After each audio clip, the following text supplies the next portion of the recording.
Hey guys, it's Celine with a crystal and a large cup of tea and a, well, for me, pretty much tough subject today, okay? I will put a trigger warning or content warning, rather, more content warning in my title, and I'll put it out here as well. This video is going to be about sexless marriage, and that's a theme. It's a subject. If you type that in, you're going to get more experiences from people than you expect, probably. It's also, it's part of my life. It has been for the 36 years that I have lived with my dearest human being of all, my husband. It has been an ongoing issue. So there will be, I will be describing some of the things that we've been doing recently, especially because it's kind of getting a bit more hopeful now. Certainly the relationship is improving by leaps and bounds, I should say. So I want to put that out there. My channel is about these kind of things as well. I am not your typical YouTuber who makes pretty looking content that is relaxing for the eyes and the ears, and to just, I am not like that. You're not on my channel for that, okay? I tend to sort of half the time I try to do things about cards or about some witchy type nature content or what have you, for myself also, to share things that maybe are interesting or pretty or cool to look at or to work with. Or there's always my approach to the craft behind it all, which is a whole different theme for a whole different video. My approach to the craft itself is something that's become deeper and deeper through the years, and especially recently with my Tummo practice that I've been doing, that I'm still, very much involved in. And there's loads of videos on my channel about the whole Tummo, part of life and so on. And I could do another dozen videos about Tummo right at this point, even apart from the whole, relationship thing that's going on, also in connection to the relationship. So I do these kinds of, where this is a type of video for me which is kind of tougher to make, of course, because it is really personal. I'm sticking my neck out. I just hope it benefits somebody out there eventually. And I'm getting more information from different angles about how it all works in a sexless marriage, in this kind of a situation that I am in. And there is very little, certainly mainstream information to be found if you're in this kind of a situation. So I'm always hoping that if I just make my videos, no matter how difficult I find it to put things into words, or whether it's embarrassing or anything, I will just have to get over it and get on with it, right? So yeah. So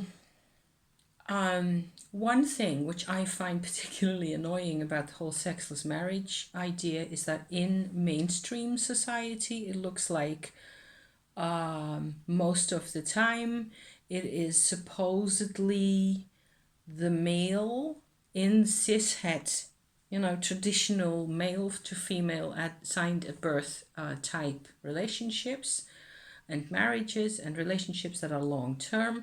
It is always the idea that you're supposed to be getting is that the male is the one who wants the physical and sexual interaction much more than the female, to such an extent that it seems like that is supposedly the only possible scenario, where he wants her and she doesn't want him, or not at that moment, or it's more difficult for her, or and so on and so forth. That is what's given to us. If you Google sexless marriage or whatever, it very often it is that kind of a presentation of the situation that you're given. That's what's shared, traditionally at least, and historically certainly. It's always supposed to be the female's reticent or slower in the bedroom. She needs time and so on and so forth. That alone, to begin with, has just freaking annoyed me no end, because for me it's always been the total opposite, where I'm a fairly warm-blooded person and I respond to innuendo and invitation pretty quickly. Okay, I am a very healthy warm-blooded female, and I will just be all over them. Just give me half a chance. Okay. And so I don't feel seen in that kind of a presentation, where the woman is always, the traditional female is always supposed to be half cold and sitting in a corner and only thinking about having children. It's so Victorian, guys. Can we get over this whole legacy of Victorian thinking? Can we just get that out of our systems? It's been 100 years, so let's get it. Got me some massive gorgeous Chinese herbal mix tea here, to keep the pipes lubricated, because that will be needed. So that was just one thing. In our relationship, it's always been much more my sense of an initiative, and recently, over the past couple of years, what with having this Tummo practice, which really is a Kundalini yoga, so it the fire that was already there in my life and in my person, in my body, has just increased exponentially, okay, through the whole Tummo. Kundalini and sex energy are very intimately, yes, linked, very closely linked. They're not the same. It is, in my experience, very much the case that the sex energy is a separate, sort of a subset of, having to do with the reproductive organs and anything sexual organs, around them. And if you energize the whole body, those organs also will be energized, and it's only normal. A lot of the actual, activity at one particular point in time is, of course, also hormonal. So it depends on the chemistry that's going on in your body.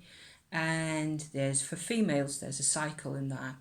And there's moments where you're more available or moments where you're less available. That's just a fact of life, and I'm completely accustomed to any of that, and that's not a mystery. I'm also menopausal myself, and since for about a year and a half or so, it's been really, kind of touch and go, or whether, anything actually happens.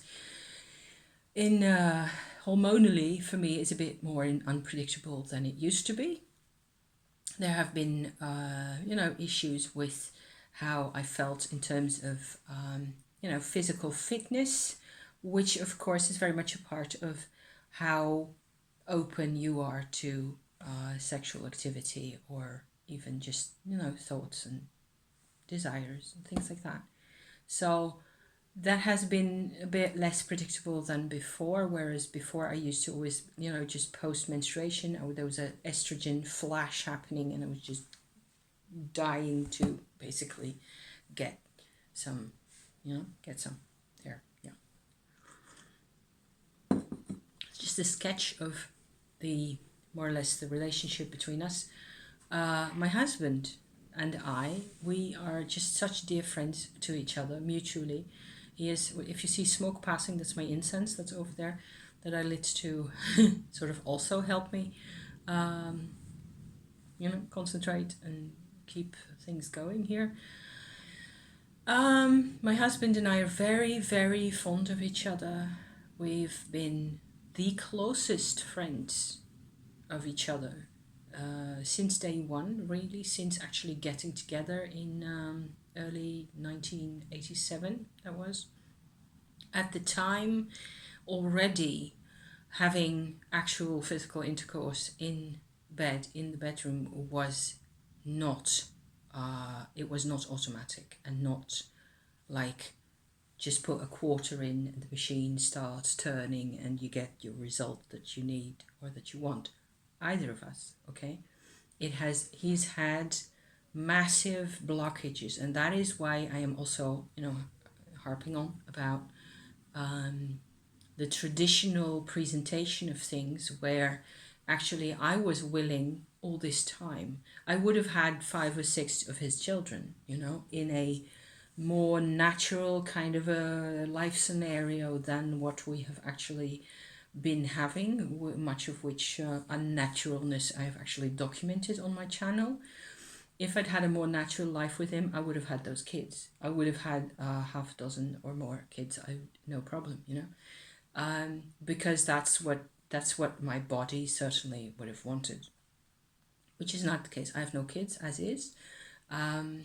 I just went through the whole fertility circus. I can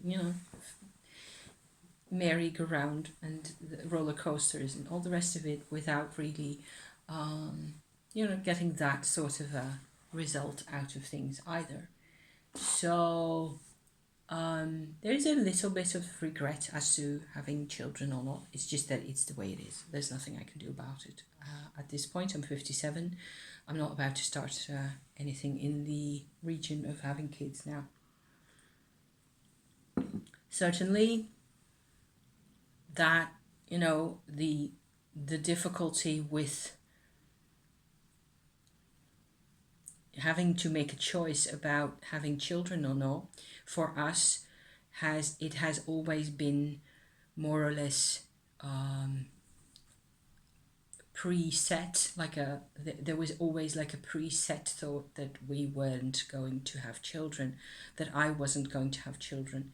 One part of this is because my mother at the time, like way a quarter of a century ago, more or less forbade me to go ahead and do it. She had her own reasons for that, and I'm only now starting to understand those reasons a bit better. Having children and sex are, of course, two very closely connected things for a reproducing female.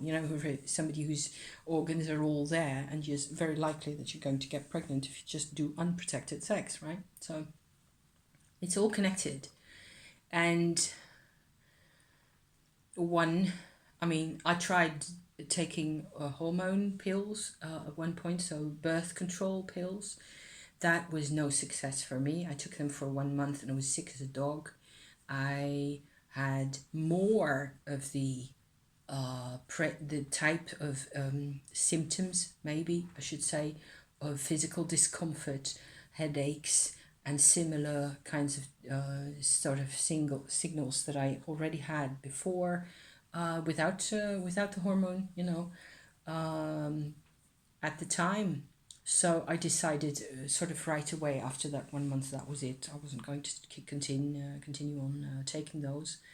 And we used condoms for whenever, things actually got going. And that there was a period then afterwards where my husband was around 30 years old, 30 to maybe 40 or so, where I was a bit younger than him. I'm 6 years younger than him, where things were more or less easier for us. He was still vigorous enough at that age to, want to engage with me. He was also not really blown away by work pressures and other, things of that nature that tend to get into a lot of men's lives and into a lot of men's minds and just prevent them from enjoying themselves, that kind of thing. I think that is your basic situation that we're looking at here, where the woman is doing her things and my husband's just basically has been working very long hours without getting enough energy back into his system. And that is actually where the hitch is of this whole sexlessness situation that sort of very slowly has seeped into our lives. I will at this point sort of stop referring to whatever happens to be normal or thought of as normal in society. I will just talk about how things have gone for us, okay? So very gradually, the workload on his end increased. My workload was also very big at one particular phase in our lives, like up to a decade or so ago. Everything was just packed, jam-packed with activities, and a lot of it was also physically very draining, also for me. And that has been a period of 11 years where I was working outside the house, where this sort of it made for not having any more courage left to work on your relationship, on whatever aspect of it, or to work on yourself, or to work on how you were feeling and whether you were getting out of life. It was just, you were just a galley slave. You were just, trudging and pushing. And that is not a mindset that is in any way romantic or erotic, or it had no satisfaction in it, whatever, in whatever shape or form, in whatever field for either of us. So there were a couple of big issues with our business situation at the time that all broke apart sort of when we went bankrupt even. And then after that, that's more than a decade ago by now, we had to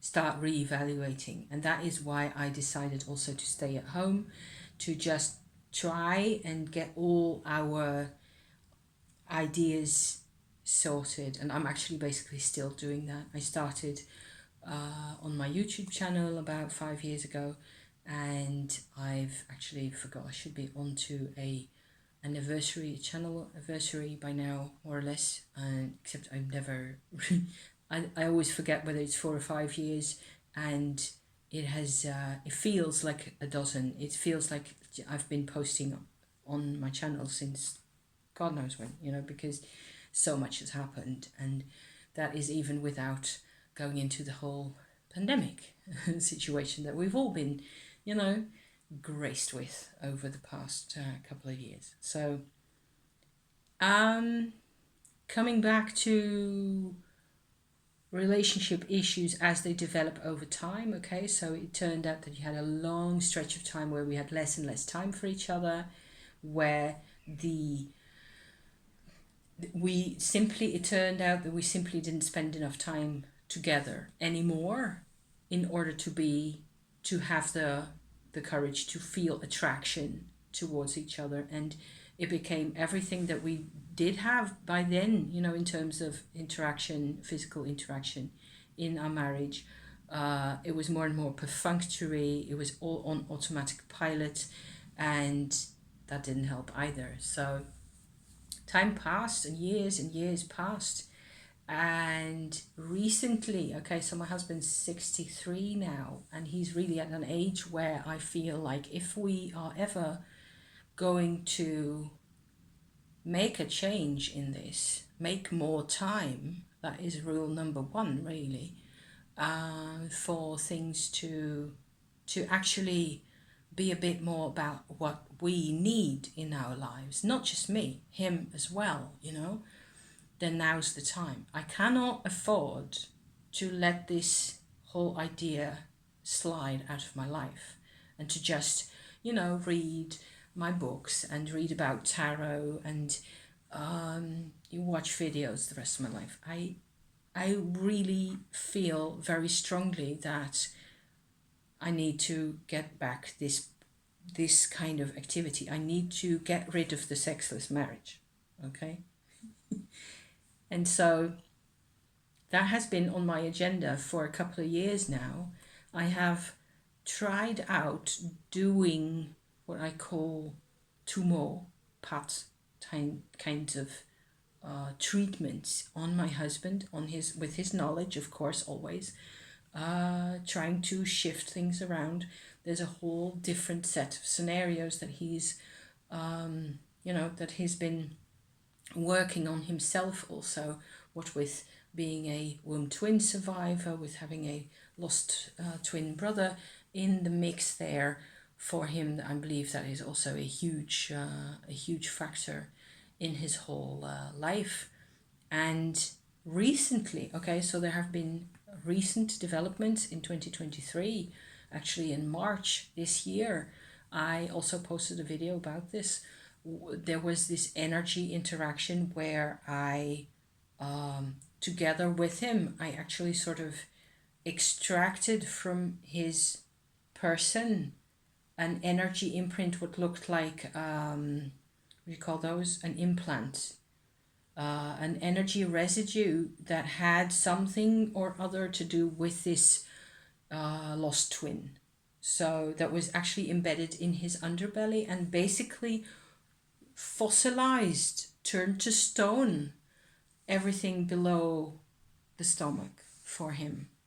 So that made it absolutely impossible for him over the years, and what with the all those years of inactivity and not sexually active enough and so on and so forth, by now it made it impossible to turn things around. It's just that the crystal child, as we keep calling that,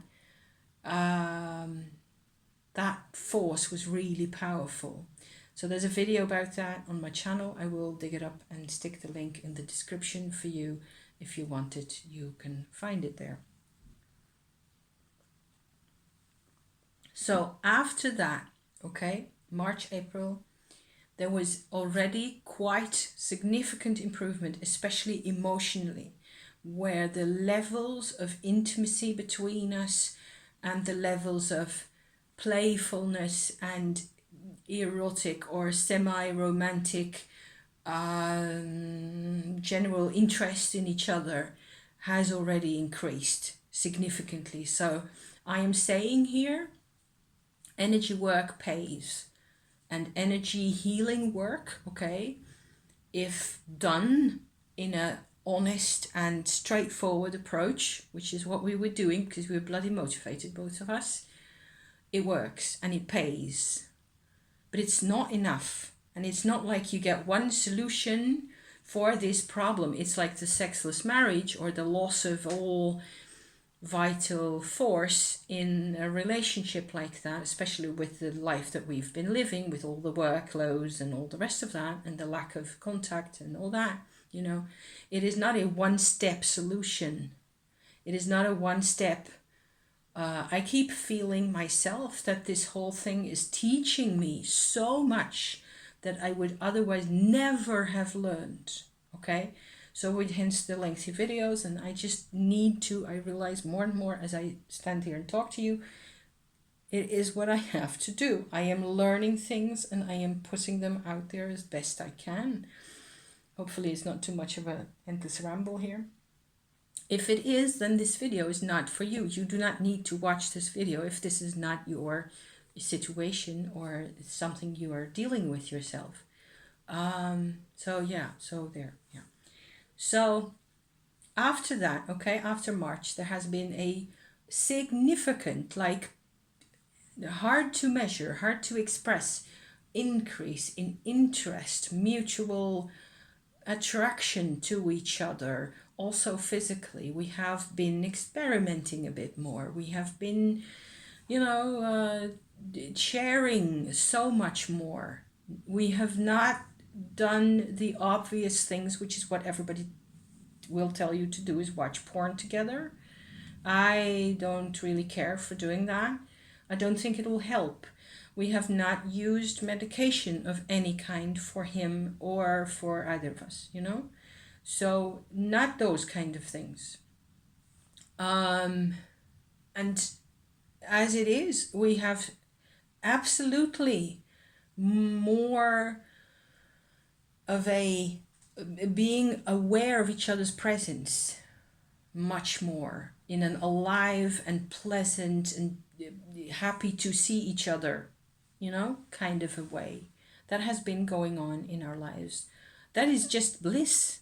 It's a blessing, I swear. It's just been already, I really nearly don't believe my own eyes, you know, when I look back and I look at how things used to be, and how really mechanistic, and how we used to just basically go through the motions of life and have dinner and do the dishes and like that, and it was really not about anything ever.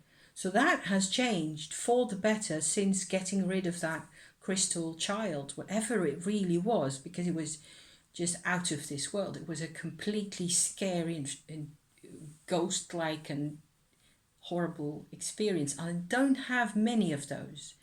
I tend to not go looking for haunted places and things. You know, I will just white light it. If there's something that comes into my life at one point, I will try to get rid of it, or try to talk to it, or whatever else, you know. In this case, this crystal child wasn't something you could talk to. It was inert. There was no, if you can say that, I'm not even 100% sure you can say that, but I didn't think there was any consciousness in the crystal child left. Or at least not on a level that I could access at that point, or that my husband could access, or whatever have you. So that's like a, but it did have something to do with his mother. His mother having had this twin disappearing out of the set, you know, one child that she needed to hold on to and another that she needed to get rid of. Her body, the message of the body that was still very much in my husband's body as well. This terrible decision that needed to be made, because otherwise neither of the three would survive. See where that's going? So that was a very big charge in my husband's body. And in the end, it was what I encountered in his underbelly, for all intents and purposes, as if he had himself a womb where this memory of this crystal child was kept. Like, I called it crystal child at one point because that's what it looked like. It was just entirely inert and motionless and unresponsive to anything. So we managed to get that out of there with a combination of Tummo parts and white light and whatever else have you, energetically. And I just told him to just give birth to it, basically, and that was what happened, and it went away. And then after, I would never have believed any of my own story here had it not been for the immense increase in, you know, closeness and intimacy and fun after this time. It's like he's suddenly a free agent. Okay, so that was part one of my historical development of this whole thing here. How far am I in? Nearly half an hour. We will be here for a bit longer yet. So there's one part of the things that we've been doing in the context of having more fun in the bedroom is, and this is what I've been putting off because I find it slightly embarrassing to talk about. We bought online a couple of those sticks, you know, they're made out of stone. I have a rose quartz one and an obsidian one with a knob at one end, and you can use those. Those are like sex toys, basically. And I got intel from Caitlin V, who's got a great channel on sex education, and especially for men, that that was basically how I got around to actually going and getting those. I will also stick a link to this particular video of hers that she did a while ago in the description here, the link to that, so you can have a look at that if this is also your kind of content. It turns out that men have a really different relationship as far as I'm concerned, okay? How it looks like to me is that men have a really different relationship to anal interactions than females. For me, anal is not of any interest. I have zero interest in those parts for myself. However, using the obsidian stick on my husband, as you know you should, with some almond oil and so on and so forth, proves to be medicinal for him in several ways. And that is why I am here today, okay? I actually had to look up the anatomy inside of the male body to understand why this is actually working, because for me it made no sense. I went like, why am I even thinking about this, But the male anatomy on the inside is also very different from the female anatomy. So where I have my ovaries and all that kit, they don't. He doesn't, of course. And there's such a thing as a prostate. And the prostate, together with a couple of other organs, sits actually rather close on the inside to the inner intestinal canal on the outside. And that is why men are nuts about anal once they've experienced it. This is because this kind of a massage, or whatever you want to call it, stimulates the prostate. And from there on out, okay, I've seen for myself, I've been actually really surprised at, after a couple of sessions with a couple of actually months in between, maybe a month each time between, which is slightly too long. There should be less time between the sessions, and maybe we can make that happen in the near future, I can feel, because of the vibrational work I do myself, in my husband, the increase in prostate awareness. Let me just call it that, okay? So the energy of the prostate is improving. It's getting more alive, which sounds like a really great plan in a sexless marriage, that the prostate is actually getting a bit more fun in life, because that should express itself eventually at some point, shouldn't it? The one thing I've noticed actually yesterday night and yesterday morning was that it worked to create what I can only describe for me as a father vibration. I grew up for 99% without a father. So I was like jaw on the floor, really, actually more now even, thinking about it. And the vibration is less now. Also, my husband's not here. He's, at the office. While I stand here and talk about him to you, to the world. Yeah, funky, But, so it has gone, it sort of subsided gently again.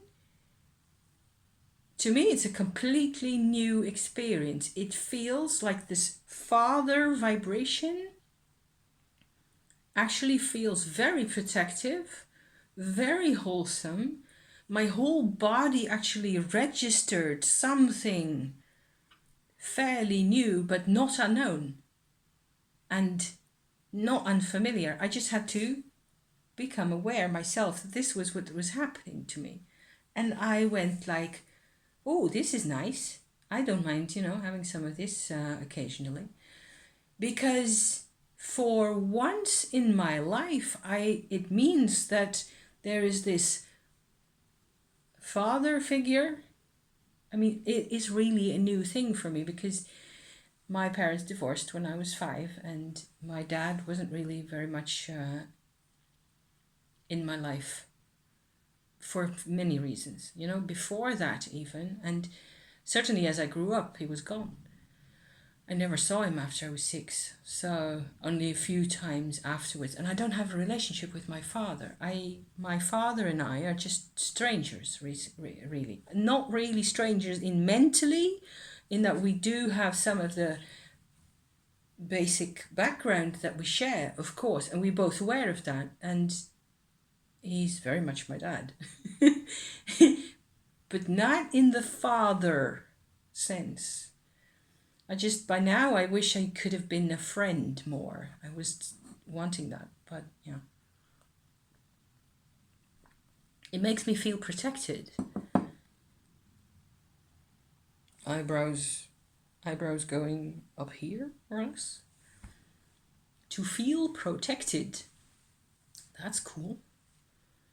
Boy, that is pretty darn neat to have that feeling for a minute where you actually do not have to do all the thinking and all the hyper alertness and all the awareness all the time, 100% of the time, 360 degrees, 24/7 for yourself, on your lonesome, always by yourself. For just a minute, there was actually somebody right there next to me who had my 6. So I was really stunned at that, and I wanted to talk about this for 24 hours before actually getting up the courage to get that done. And it's an unexpected result, and it is a result.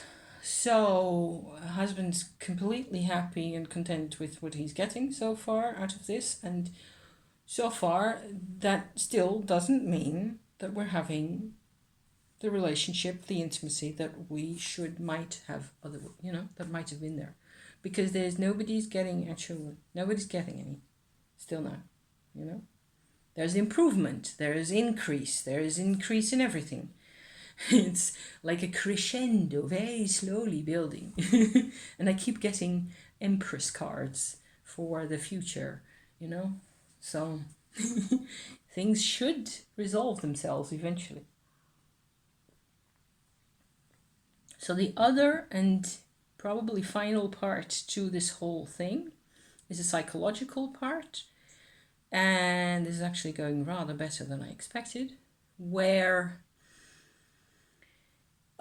before the holidays I posted twice, I think, about my whole new studies around demons, demonology, and including, as a big surprise for me even, the Tibetan practice of Chöd with demons. I have been keeping track of my progress in the field of demon work by making a booklet that I've already shown you, I think, with, or at least parts of it, with images that I make and draw, and descriptions of what happens to me and changes and things that happen.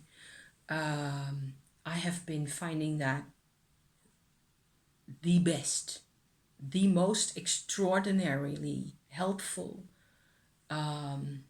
frame of thought that I've ever encountered.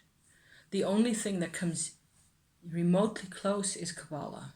Studying Kabbalah and the Tree of Life, and helping, and tarot in the context of a Tree of Life kind of a background, with different fields of life in an interaction with each other.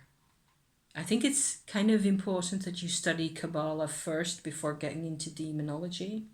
Makes sense. Makes sense to me now. I think it should be all part of your kit, really, more or less. And you should also tread carefully with demons, because you can rather easily mess it up. People are saying this. I've seen several interviews with people where it's much more of a subject recently. Apparently demonology and demon studies, demon work is on the rise over the past, this year, 2023. Before that, it didn't used to come up that much. Nowadays, every day. But that may just be me. It may just be that I'm, pulling it towards me or attracting it.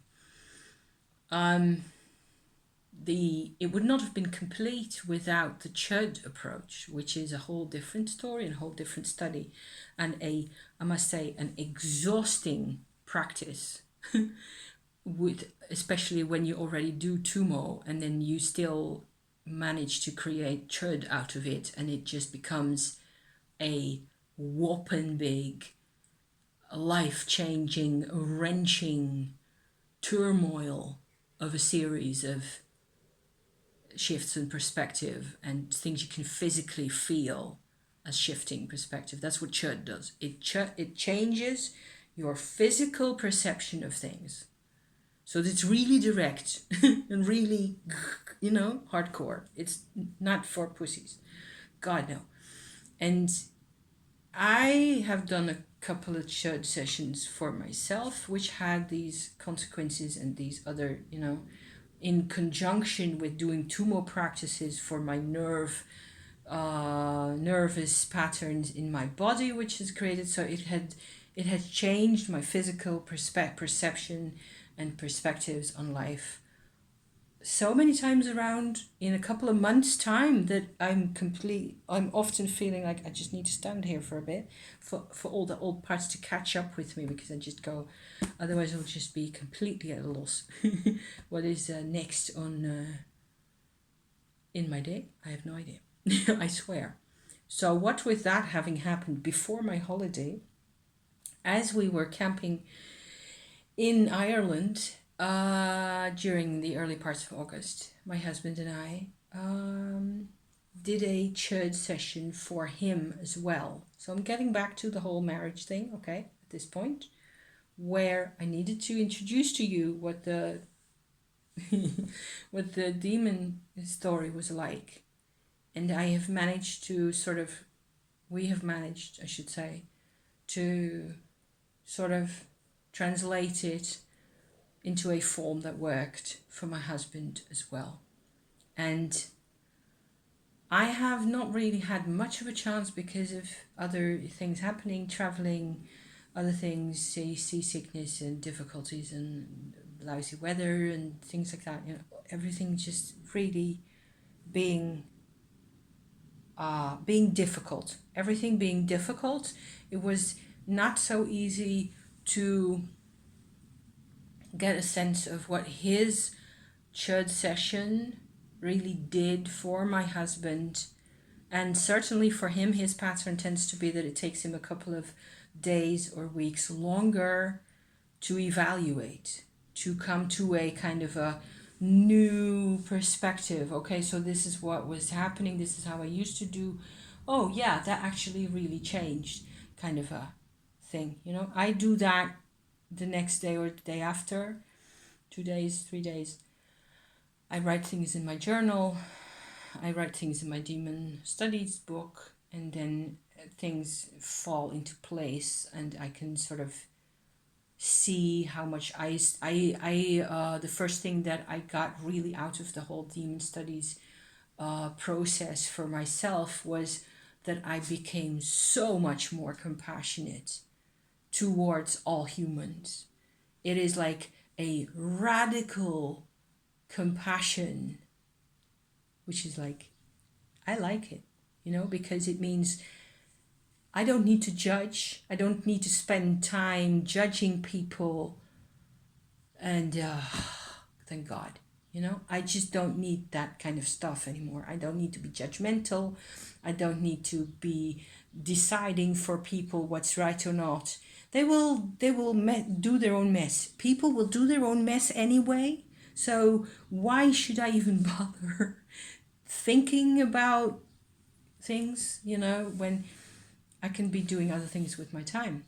But it's different because I used to be pretty judgmental. So it was what I learned, So I see now more or less all the time that everybody's a product of their history. And everybody's trying to be a human being, no matter what it is that they really do or how they express themselves. It can be nuts and it can be stupid. And you should not let stupid people rule your day, of course. But judging for the sake of, determining what's wrong and what's right, that's left me. It's completely left me. I find that a complete blessing. And I wouldn't turn back for $1 million, So that has been my huge gain from doing this. Is the levels of compassion and understanding have just deepened hundredfold for me, and I really needed that. And saying it right here, right now, makes it even more, tangible for me again, because I'm very much a word person. I need to put it into words, and then I'm aware of it, much more. So I don't think my husband sees it exactly the same way. I don't think he's not built exactly the same way as I am. So his shift will be different, and he was always less judgmental than me to begin with. So his change isn't going to be around those things that much. But this was very noticeable for me, and so it's an easy point to come back to and to look at. So for him, he had this really specific interaction. Let me see how long I'm in. 45. Okay, just a little bit longer. I had this really specific interaction. So there's a couple of levels at which demonology expresses itself in how I look at things at the moment. Okay, there's the level where you engage in a way that has been done before with a spirit, whether it's a dark spirit or a bright spirit, doesn't really even matter that much. Both will add to each other if you do. I recommend working with both paths always, okay? Just my choice, it's my preference. Where you pick out or something comes to you and you find you really have to work with this or that spirit, and there's hundreds of people out there also on YouTube doing that. Asmodeus, Belial, Leviathan, any of a set of spirits. There's several sets. You can study those. You can see what appeals. If this is your kind of thing, you're already into that.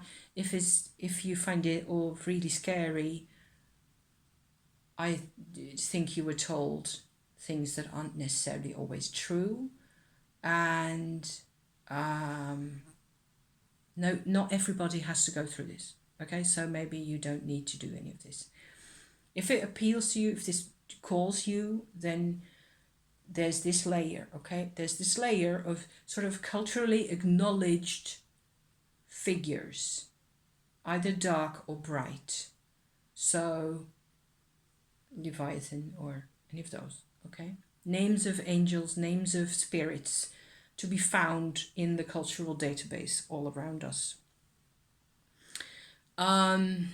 There's another level. I think Chöd doesn't act on those that much. It can, after we have worked out what our personal demons are. And the personal demons are the things that really actually plague us directly.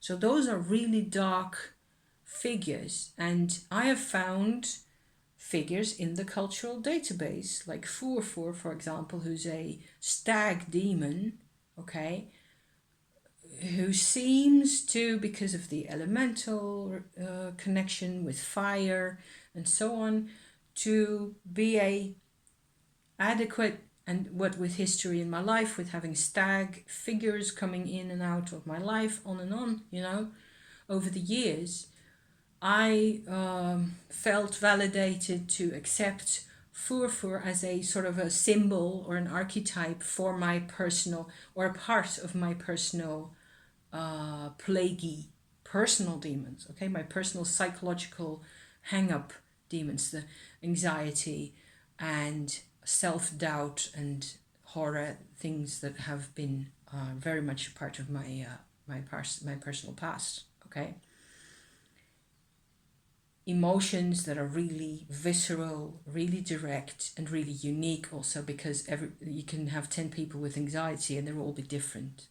So that's why this is useful, because you get to tweak your own, but you have to be really honest, and you have to be straightforward with yourself and open about it, and also very, very patient. Go one step at a time, have courage, just keep following your gut, following whatever is the next possible step. In between, so then from the stag demon, I had a development with the actual Chöd session where there was a lot more going on, different figures in a couple of, in 2 big sessions actually. And in all, I think it all ties in together more or less in the same bandwidth as the original stag figure. It just sort of fits in more or less in place with that. But the expression was very different, and it was, you have to sort of see those as 2 different levels. There's like a level that you can easily talk about, and there's the real personal level where the Chöd actually happens. If you need more information on what Chöd is, it's a process whereby you share your energy with what you always consider inside to be your enemy. So rather than feeding constantly the antagonism between the 2 of you, you share your energy. You first make out what it is that the demon needs, the demon part of ourselves really needs, and you share your energy with that, and you let it become what it needs to be, really. That is Chöd, okay? In how I have come to practice it. This is one in a couple of months' time sessions, and I think if you do a couple of really big sessions like I have done, then you're over the worst, and you do not need to go on doing this forever. I don't think, or you will go through it in a different way, and it will be less uncomfortable. Those 2 first sessions, they were tough. That was just like madness. So my husband went through something similar where it was like the personal spirit, and then how I'm trying to tie this in also is that there's a layer where it is about family and tribe demons, spirits that are not completely cultural and not completely individual, but in between. So there's 3 domains like that of, in my, so far, what I've experienced. So I have found this whole approach, especially with the Chöd, to be, it's a lot of work and it's exhausting, but it really is very helpful in the sense that it changes your inner psychological interaction with yourself. So your attitude changes, your physical perception, like I was saying, of the whole of life basically changes. And for my husband, it meant, with his side of things, feeling himself much less as a machine. He used to think, which is I think a typical man problem, to experience yourself as a figure with armour. Afterwards he came up with a family demon as a praying mantis. So like a whole exoskeletal kind of there's a whole praying mantis thing, which of course is a thing by itself. So I won't go into all that. He has seemingly been able to completely turn that around in just this one Chöd session. It was really tough though, and it took a couple of hours, and I was already exhausted, and so it wasn't the most fun and the most easygoing holiday of all time, that I don't mind telling you. So 53 and a half. All in all, definite increase in good vibes. Okay, and these were the methods so far, and I feel a bit less chaotic in my brain over having, over all this information, having given it to you in different sections like this. I think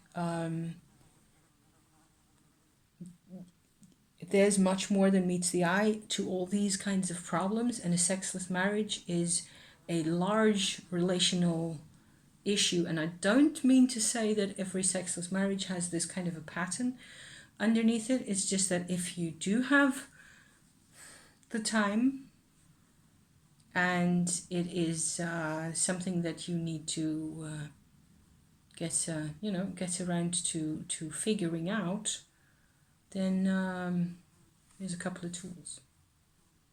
Thank you for watching. gonna buckle it up right away just before the hour strikes. And thank you so much, and I hope this is helpful. So there, until next time, see you next time, guys. Okay, bye for now.